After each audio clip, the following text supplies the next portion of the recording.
And I would say to all of you, if you're ever facing a decision in your life, this is kind of a good rule of thumb, because you always have to ask yourself, is this not right for me, or am I just useless and lazy?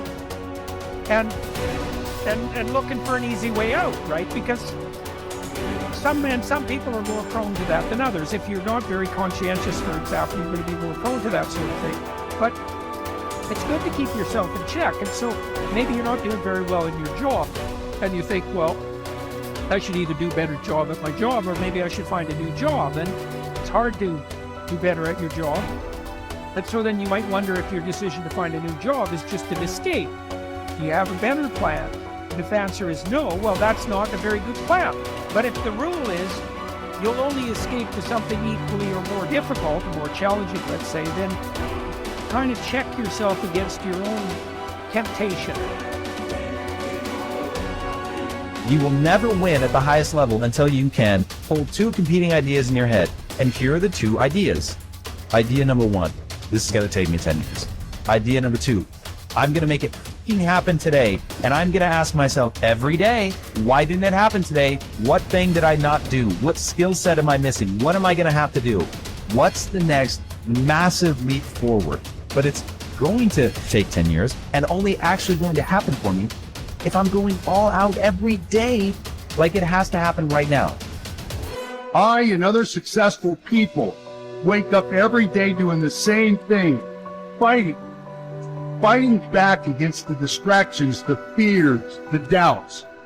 And we learn over time, we build into a habit to spend more time having control instead of more time being out of control. Every day is an opportunity for you to start taking control of your life. The first step. Don't be anxious. The second step. Concentrate on what you have to do.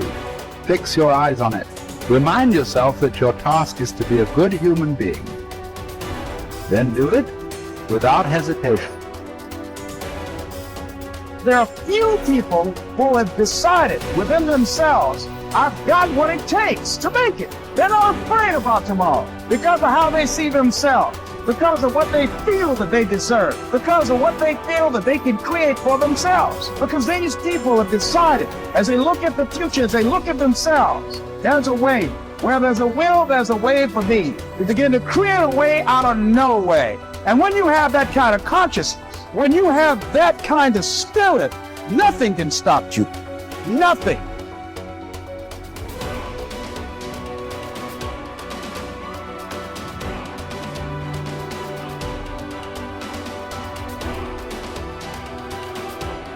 At dawn, when you have trouble getting out of bed, tell yourself, I have to go to work as a human being.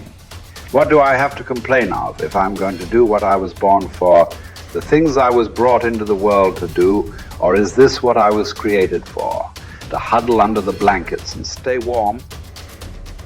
So you were born to feel nice. Instead of doing things and experiencing them, don't you see the plants, the birds, the ants and spiders and bees going about their individual tasks, putting the world in order as best they can? And you're not willing to do your job as a human being?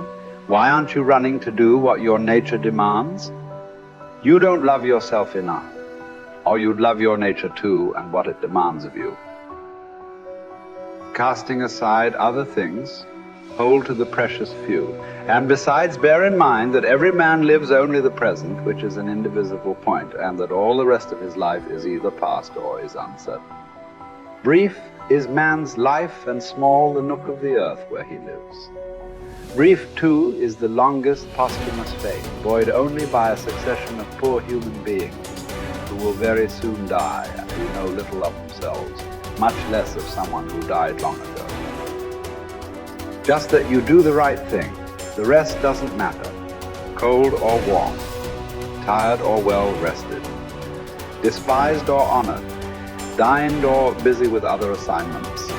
Because dying too is one of our assignments in life. So as well, to do what needs doing, look inward. Don't let the true nature of anything elude you.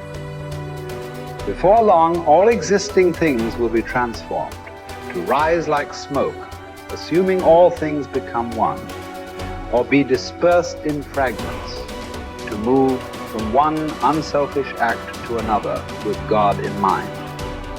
Only there, delight and stillness.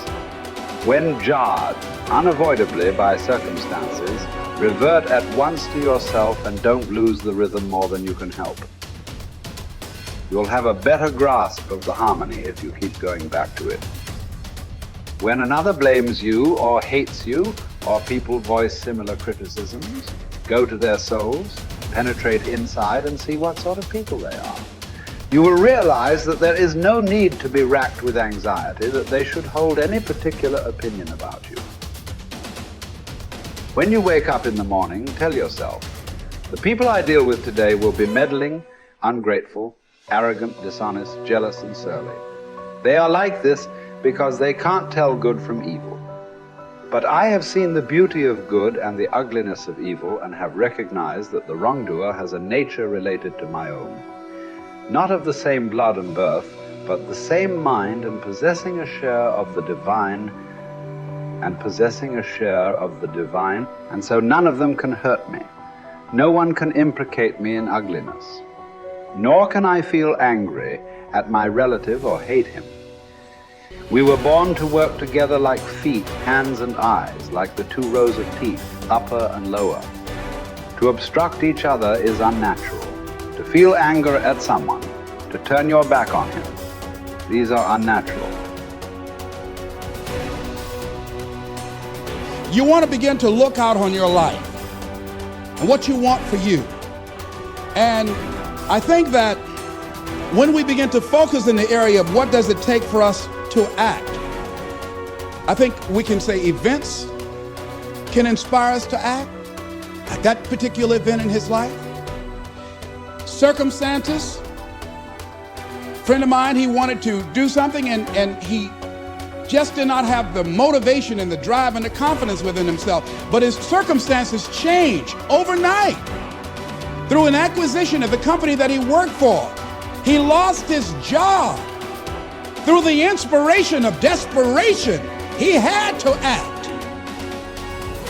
See, life also are things that can inspire us to act. See, we don't have the courage, and that's what it takes, courage. It takes guts to do that which you know you need to do. If you don't have the courage to act, life many times will move on you and make you act. Life will whoop your butt so bad. You will be so miserable, you will catch so much hell, you say, yes, I will do it. What do you want me to do? Take me. A friend of mine said, I can't stop smoking. I can't stop smoking. Doctor said, Sam Axelrod, you have emphysema.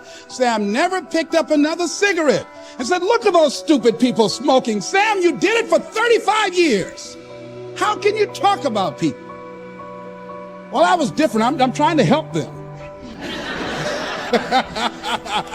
They don't have to do the same thing I did. But be compassionate, Sam. Isn't it interesting how quickly we forget? So I'm saying that look at something in your life. It might be just writing a letter to somebody to say thank you.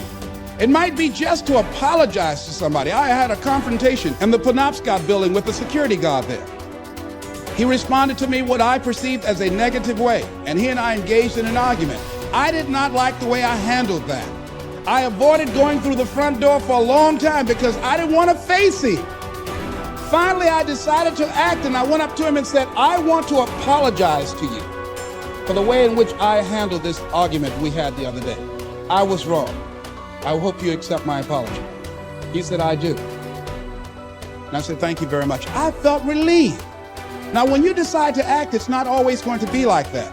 A friend of mine did some work for me. It was below par, to say the least. I knew that this guy was capable of doing better work. I knew that he also had a fragile ego. So I was trying to think of what is the most sensitive way in which I can share this information with him.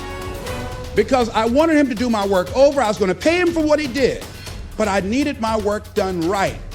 But I was afraid that I would hurt his feelings. I was very, very meticulous in how I approached him. And I said, let me share this with you. You know I care about you, and that you're a very talented and gifted person.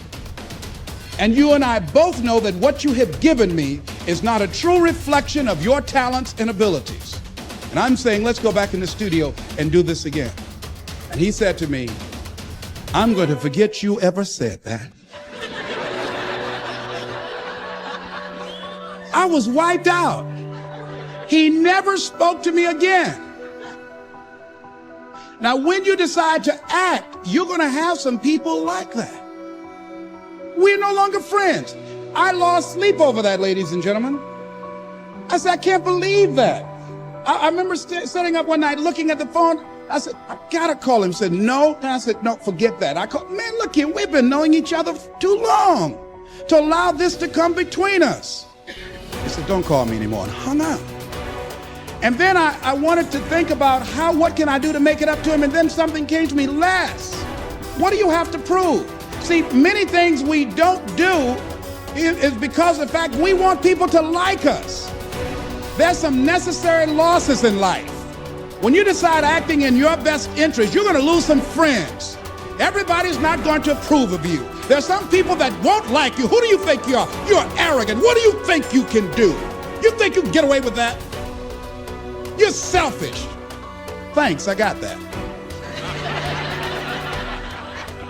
It's my life. And so what I'm saying to you is that as you begin to look out on your life, this is challenging. This is not easy acting. So what are the things that we can begin to do to harness our will? Number one, you've got to bring it out and look at it. You've got to take the power out of it. You've got to expose it to the truth. And the truth is that it has no power over you. So write down something you want to act on, but for some reason that you've been holding back, and look at it. The next thing is, ask yourself the question, is it helping you to continue to put it off? If it's an asset for you to continue to procrastinate, then continue to do that. But if it's a liability for you, if it's causing you some mental and some emotional challenges, or perhaps a financial problem, look at that. Examine that for what it is. Next step, ask yourself, what's blocking you? What's preventing you from acting? Why don't you have the courage to handle that? Why won't you face that? What are you running away from? What kind of avoidance behavior are you engaged in? Next is, what is the worst thing that can happen when you take action? So I looked at that and I said, what's the worst thing can happen when I tell him this? He can say, I don't like you. And he did.